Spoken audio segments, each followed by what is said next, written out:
Hello everyone, welcome to Factorio Space Age, with a 1000 times science cost multiplier, on completely default settings.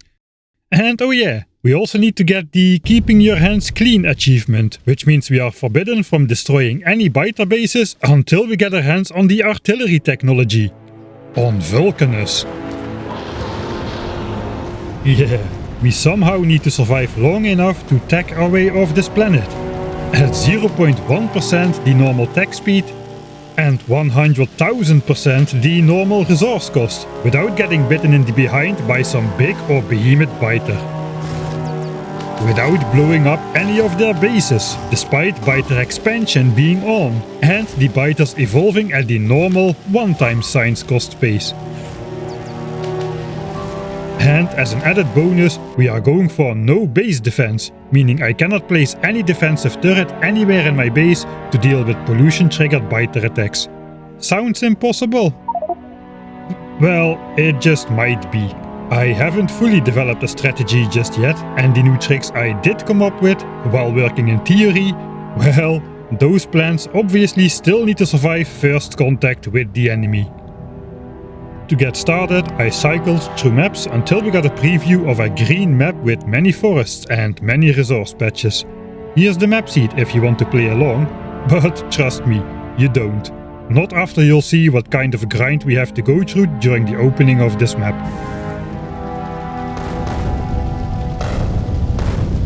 So, welcome to the opening episode of Pacifist Factorio with a 1000 times science cost multiplier. Or alternatively, how long can you play Factorio without actually playing Factorio?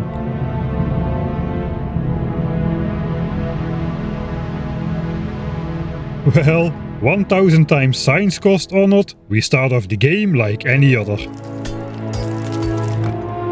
Setting up burner miners to get some resources, to set up more burner miners, then crafting a lab and 10 science packs to research automation and unlock the Mark I assembly machine.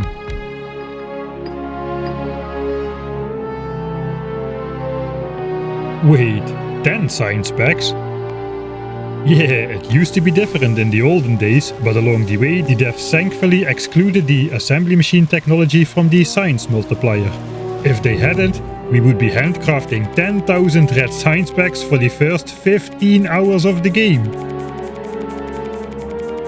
Actually, we've gotten a lot of techs already. Steam power, electronics, the red science pack technology. Well, you used to get these so-called techs for free, but in Factorio 2.0 they are part of the newly added trigger technologies, which trigger on certain events, like crafting your first lab. Fortunately, those are also excluded from the multiplier, or we'd be handcrafting 1000 labs for 7 hours straight, before being able to make red science packs. Anyway, another thing you used to get for free, but which is now being gate-kept by technology, is the electric mining drill. Unfortunately for us, that one is not a trigger technology, and it costs 25 science packs. On normal settings, which means it costs 25,000 red science packs just to get past the burner stage. That is more red science packs than you normally need to beat the entire game.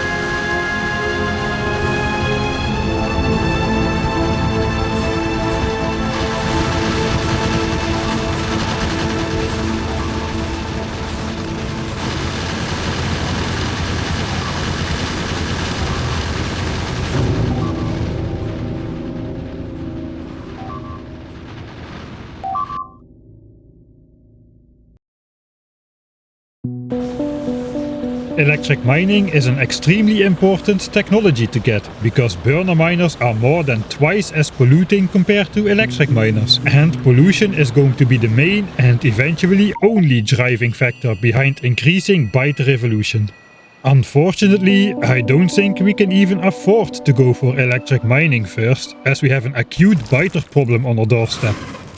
Sure, electric miners will diminish the pollution output and thus slow down byter evolution for every future ore mined once we unlock it, but going electric mining first means that by the time we are ready to start neutralizing the nearby byter nests, we will be knocking on the door of the fearsome medium byter, which joins the party at 20% byter evolution. Those guys have 4 armor against 5 damaged bullets, which means they'll take up to 8 seconds of gunfire from a single gun turret to kill, and eat up at least 30 iron worth of bullets. Bullets which then need to be replaced, and the production of those replacement bullets will create more pollution, which will in turn further bump up the byter evolution factor, resulting in an even higher percentage of medium byter spawns which need to be killed. We'd be entering kind of a runaway effect. Of course, we could simply research some damage upgrades which would increase. No, we cannot. So indeed, even the tiniest of technology choices are decisive decisions when science is 1,000 times more expensive. So, we're going to have to science the ships out of this. I ran a very precise test producing exactly 1000 red signs with both burner miners and electric miners, and came to the conclusion that while mining resources is over twice as polluting compared to electric mining, if you include the entire process of smelting the ore into plates, assembling the plates into science packs, and consuming the science packs in the labs, the 5000 total pollution created on the burner miner side is actually only 1.6 times as dirty as the 3000 pollution generated on the electric mining side. With those numbers, we can calculate it will create 125,000 pollution to research the electric mining drills, after which we produce an additional 30,000 pollution to research the gun turrets now using the cleaner electric mining drills, for a grand total of 155,000 pollution created upon researching gun turrets. On the other hand, if we directly go for gun turrets with the dirtier burner miners, it would create 50,000 pollution, but 50,000 pollution only. Of course, we still need to pay the 125 pollution to research electric miners later. But that's the keyword here. Later. At a time which will suit us more. A time when we perhaps don't care as much anymore about pollution-driven byter evolution, but at this very moment, skipping electric miners means we will have created well over 100,000 pollution less by the time we unlock the all-important gun turret. That means we will be able to start the combat phase of the run at a much lower byter evolution, and we will have plenty of easy and cheap fights before the pollution of ammo production will drive evolution over the medium byter threshold. Now, creating ammo with burner miners is twice as dirty compared to electric miners, and we will create an extra 1000 pollution for every 600 magazines created. But that still means it takes the production of a whopping 60,000 magazines or 240,000 iron before we finally reach the same evolution factor as in the electric mining first scenario. And thanks to starting combat earlier in the byter evolution arc, we will need less ammo to neutralize each byter base. That seals the deal for me. Gun turrets first, it is. And yep, it's that time again.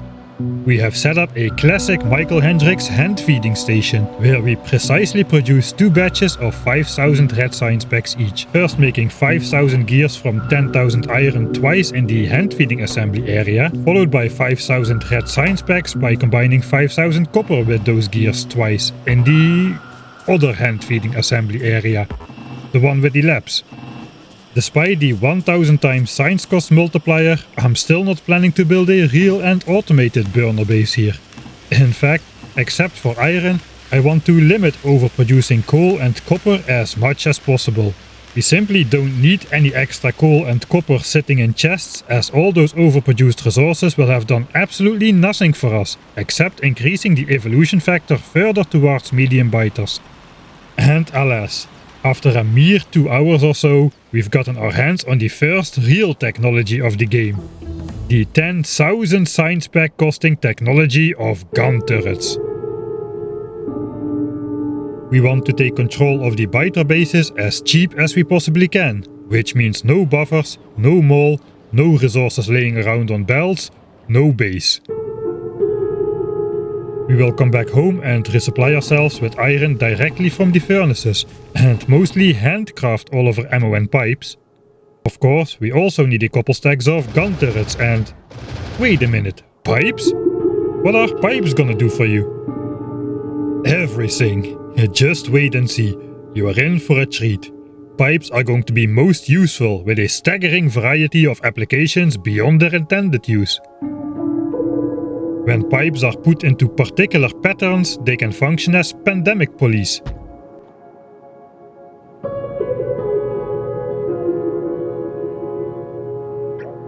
Additionally, they can lower local land values, as ludicrous littering leads to less likeable lots of land to build lakeside lofts on. And heck, with some additional black magic, they can even function as actual raiders.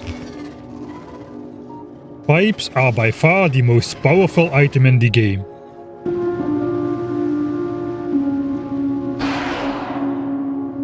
Well, at least for this playthrough. Hey, in the meantime, Playing Mike is ready.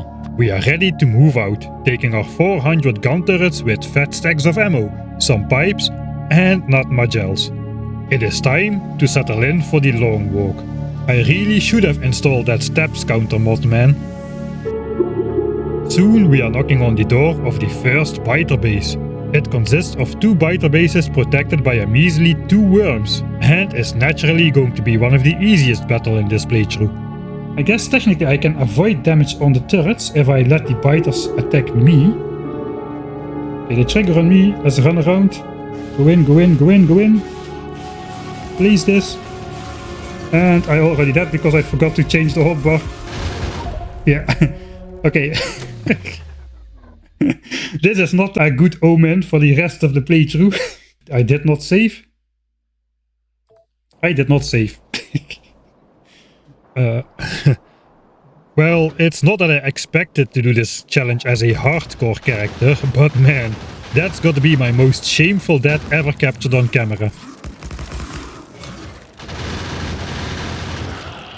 Well, I guess we should do away with the human bait strategy, I suppose, as it isn't working out very well on a vegan character like this one. I didn't mention it in the intro rules, but my man Playing Mike here refuses to eat fish to heal in combat. He says he's gone vegan, but I suspect that's because he wants to leave himself an out to eat the plant superfood out there on Gleba, if we ever manage to get out there. Anyway, on the second attempt, our efforts were successful, and as we put down the last cornerstone in this eldritch witch pattern of pipes surrounding the nests,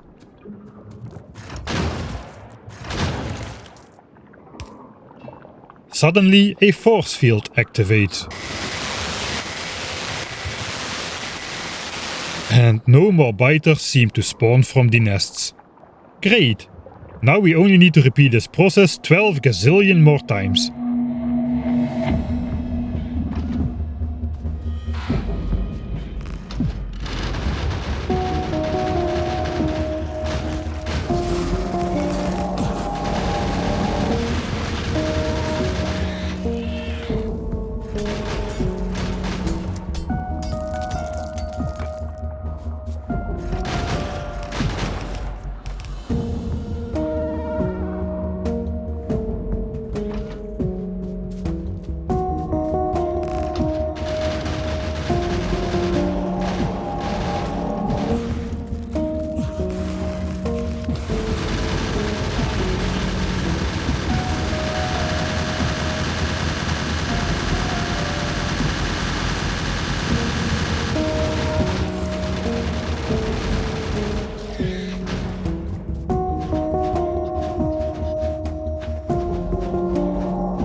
But don't you ever accidentally break one of those pipes at any point in time for the next hundreds of hours, as a single one missing causes the force field to implode, and the kids meanwhile may have grown up.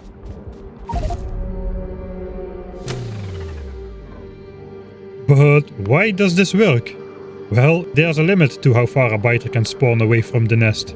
A deep dive in the code shows that the biters can spawn a maximum of 10 tiles away from the center of the nest, Manhattanly speaking.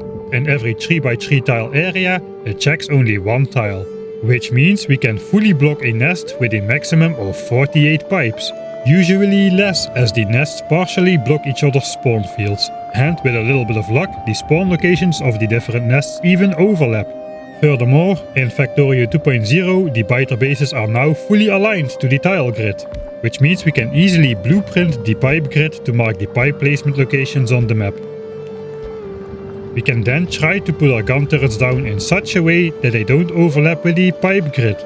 And after taking out these squishy small worms,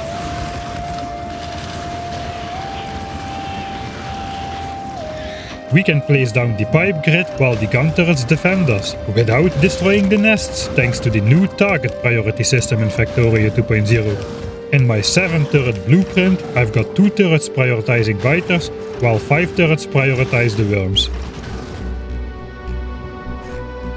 Anyway, it didn't take too long to neutralize all nearby nests, but we are far from done, unfortunately.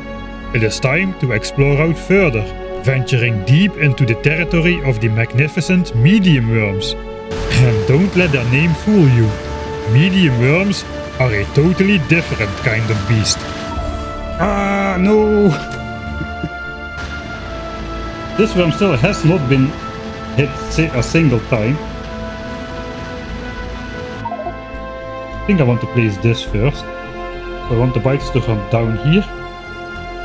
So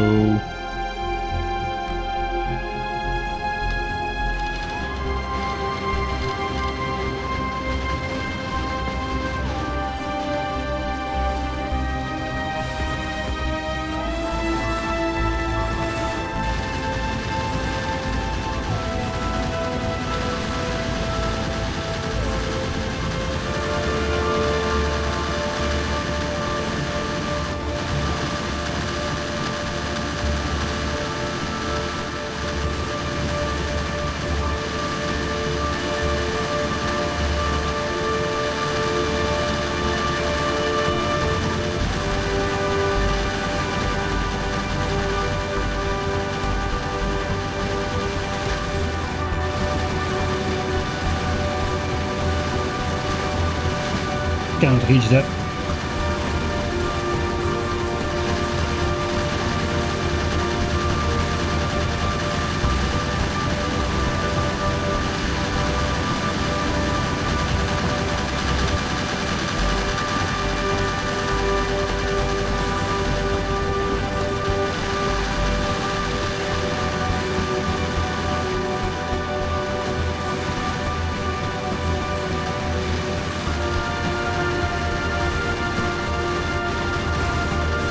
Nou, daar hebben we een worms hier.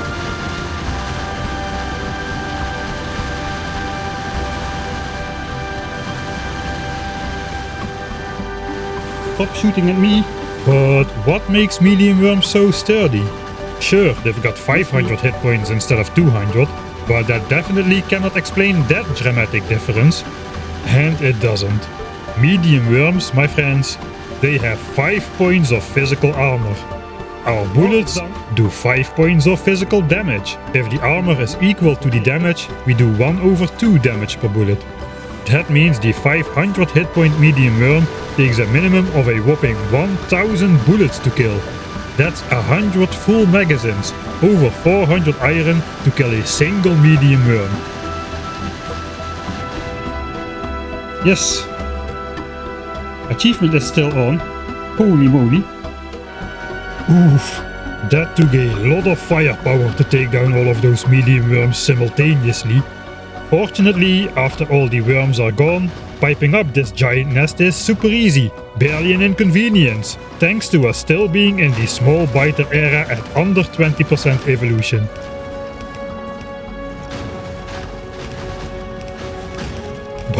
With ammo costs like these, the production of replacement ammo will quickly push us into medium biter territory on top of the medium worms.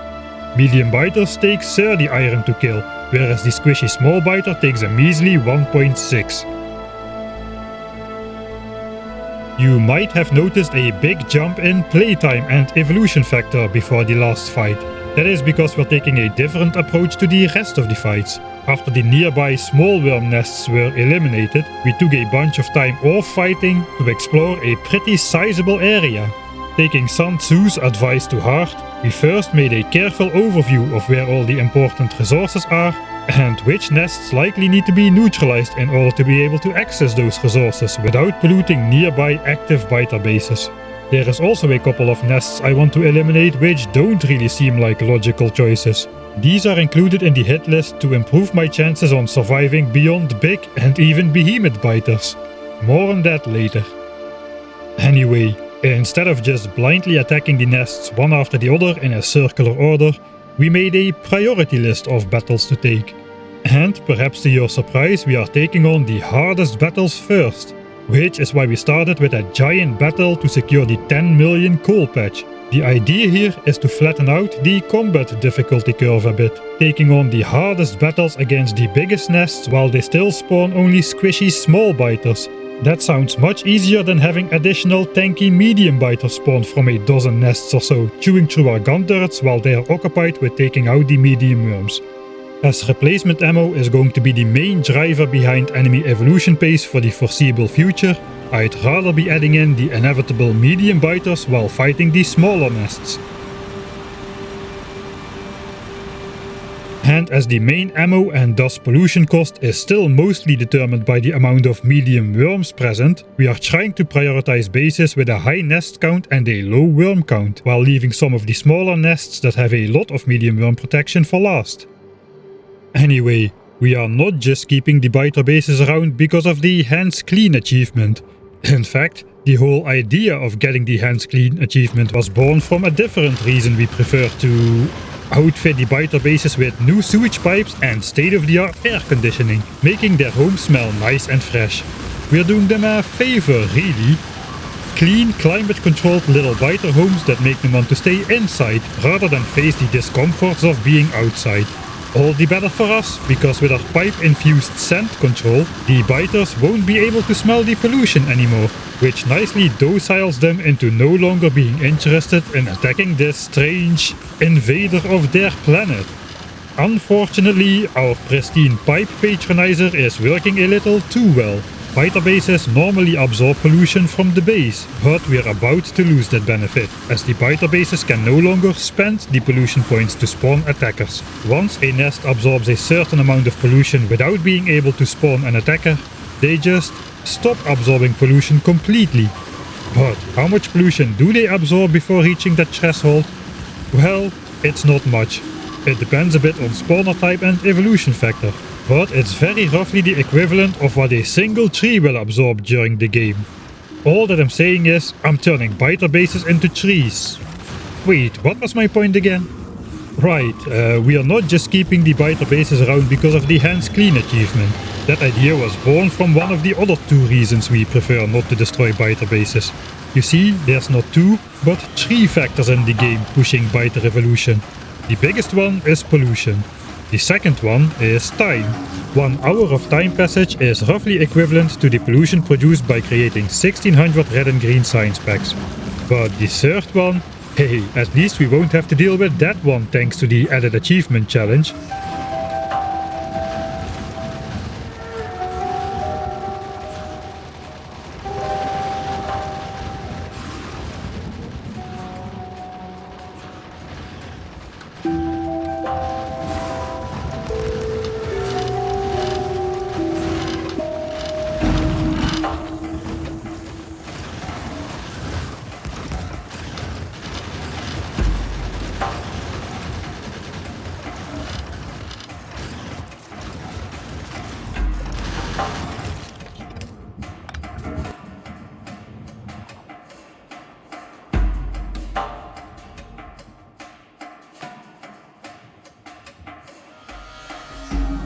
The third one, Hey, at least we won't have to deal with that one thanks to the added achievement challenge. Destroying a single biter base is equivalent to bumping the time evolution forward by more than 8 minutes.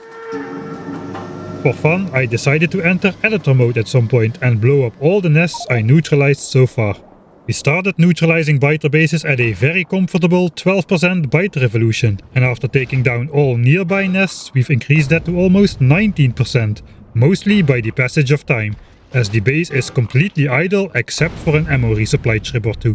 But after rocket turret nuking the 101 nests we neutralized so far,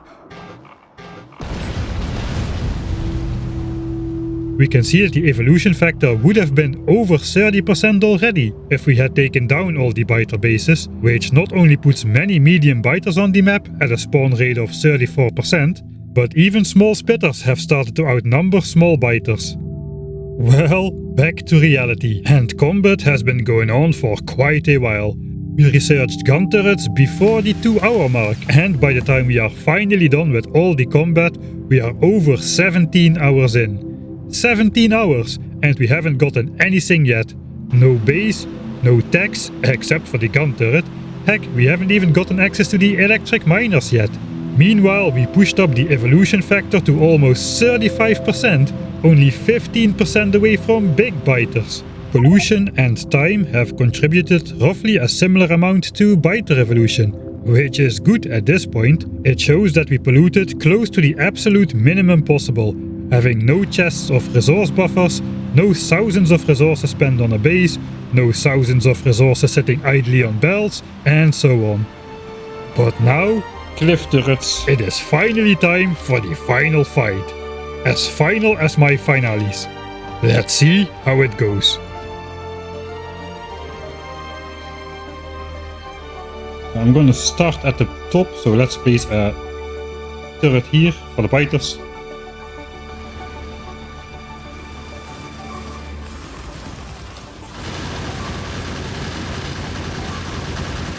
Oh, I'm being targeted. That's not great, then I need to evade. That's not a lot of hit points. Yeah, that's not optimal.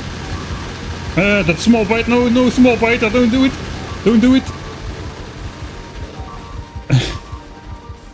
Go away, small spitter.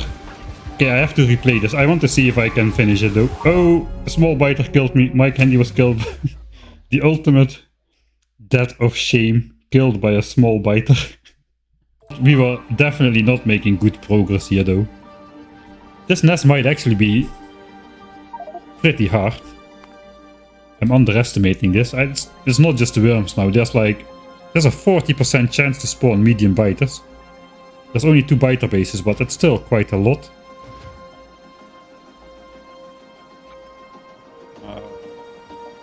What if I am a bit more strategic about it? If I start from the north, the biters will run all the way around to attack that.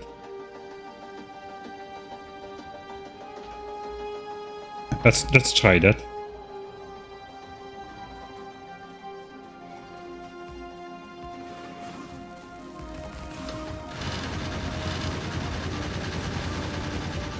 I need to run all the way back as well. That's going to take a lot of time.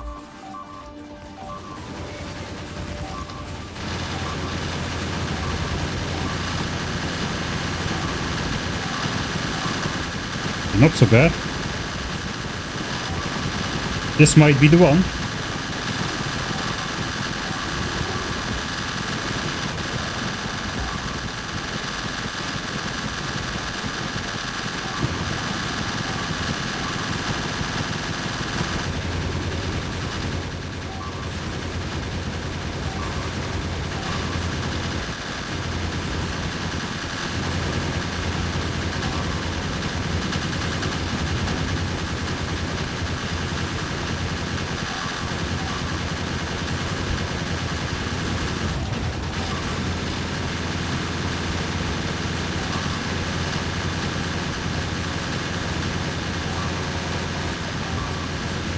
Ah, please something.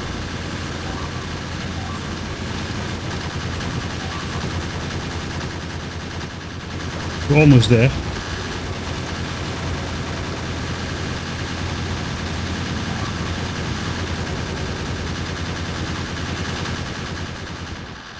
Yes. Wow. That was definitely worthy of the final salute, man. Oof. That was a nice finale to the first stage of this playthrough. And as you see, by the time we neutralized the nests, we have spent nearly 1600 magazines on a nest with only 11 medium worms. A huge difference with when the evolution factor was still below medium biters. Well, after all that fighting and exploration, are you happy now, Mike? Can we finally start building an actual base? Well, we'll find out